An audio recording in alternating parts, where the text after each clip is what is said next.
So it's now time to implement paging, and what we want to do is not return all of our activities all at once to our clients. And what we're going to do, which kind of suits our application, is to implement vertical paging in this case, rather than the Google type of paging where we go across the page. Ours is going to be vertical, similar to Facebook and Twitter in that case. And what we need to do to implement this is we're going to go to our activities and our list, and this is where we're going to implement our paging. Now, there's several opportunities to implement paging in our application, and we're only going to focus on one to show how it's done. And what I'm going to do is I'm going to refactor list class inside our application activities. And what we want to return here is a list of activities, or our activity DTOs, and we also want to return the activity count, which will be the total number of activities that we have available for the query that's being passed to this particular list. And what we'll do is we'll create another class inside here, another nested class, and this is going to be an activities envelope where we're going to put our activities list in, as well as our activity count. So what we'll do, we'll create a new class called activities envelope, and inside here we'll have our list of activity DTO and called activities, and we'll also have an int for the activity count. And what we're going to do, instead of returning our list of activity DTO, we're going to return the activities envelope from this query now. So I'm just going to swap the returns for the list of activities to our activities envelope in the three places that are required inside our mediator. Now we're going to get an error because we're now not returning our activities envelope, and we're going to adjust this. And what we also want to do inside our query is we also want to take some parameters for the limit, the number of items we're going to return inside our activity list, and also an offset, which is how many items we're going to skip.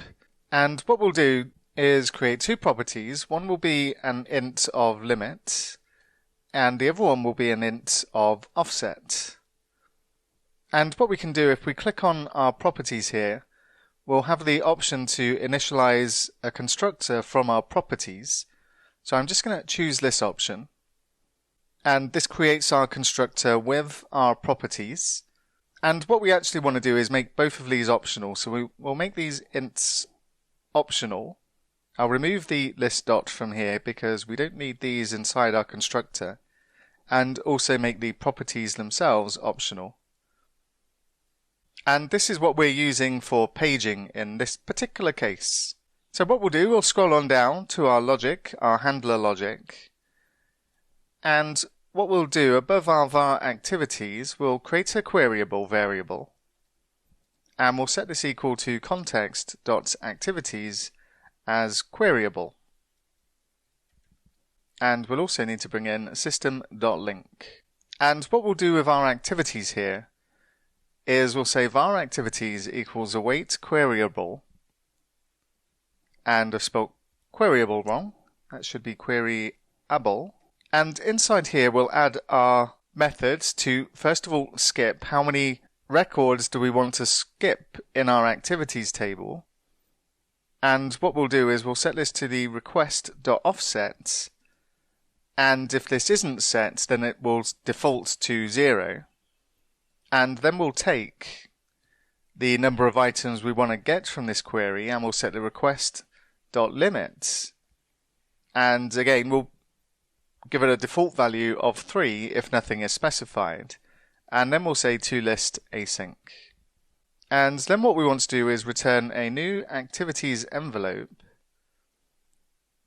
and we'll set the activities equal to the mapper.map function we have here. So I'll just cut this and paste it and assign it to the activities.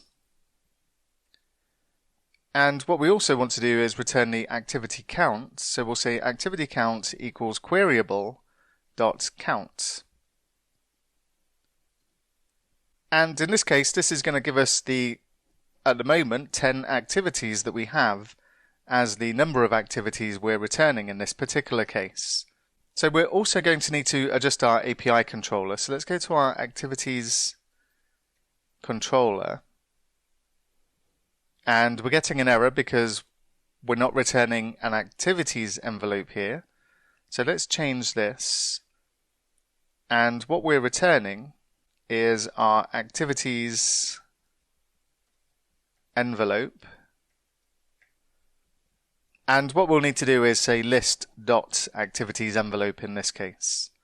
And what we also need to do is pass in our parameters here. And this is going to be our int, which is optional of limits, and int, again optional of offset. And then we can pass these into our query. So we'll say limits and offset.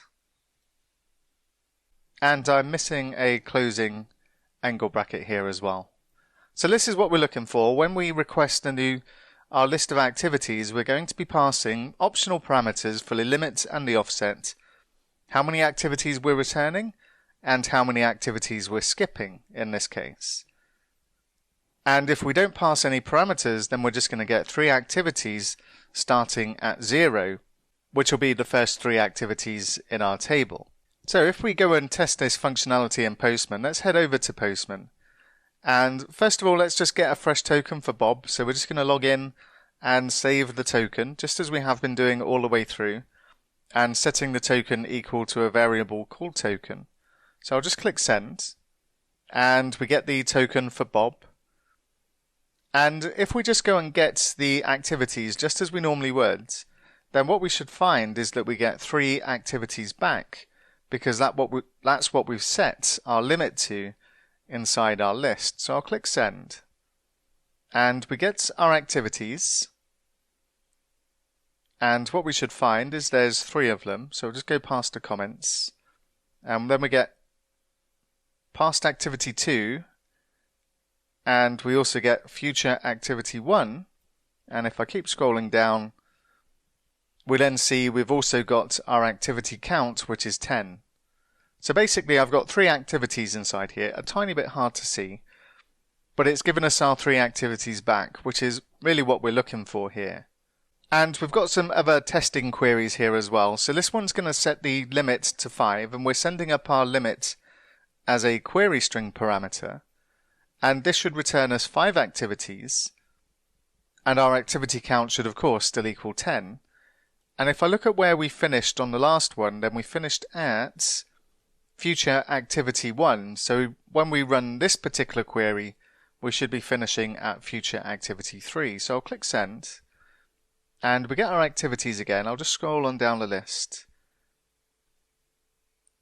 and we've got our future activity 1. I'll keep going, and future activity 2, and future activity 3.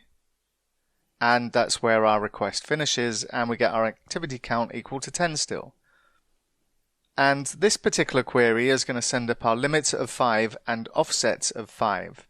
So this is going to retrieve the second half of our 10 activities. So it should start after the last one finished. So we should start at future activity 4 when we run this particular query. So let's just send this, and indeed that is the case. And we'll get our final 5 activities in this case. And these are all changeable, so if I set the limit to 2 and offset to 2, then we'll get our first or our second set of 2 activities. And if I click send, then we get future activity 1 and future activity 2. And this all looks good. This is what we're looking for. And what we can do now is go and configure this in the client so that we can implement paging inside there.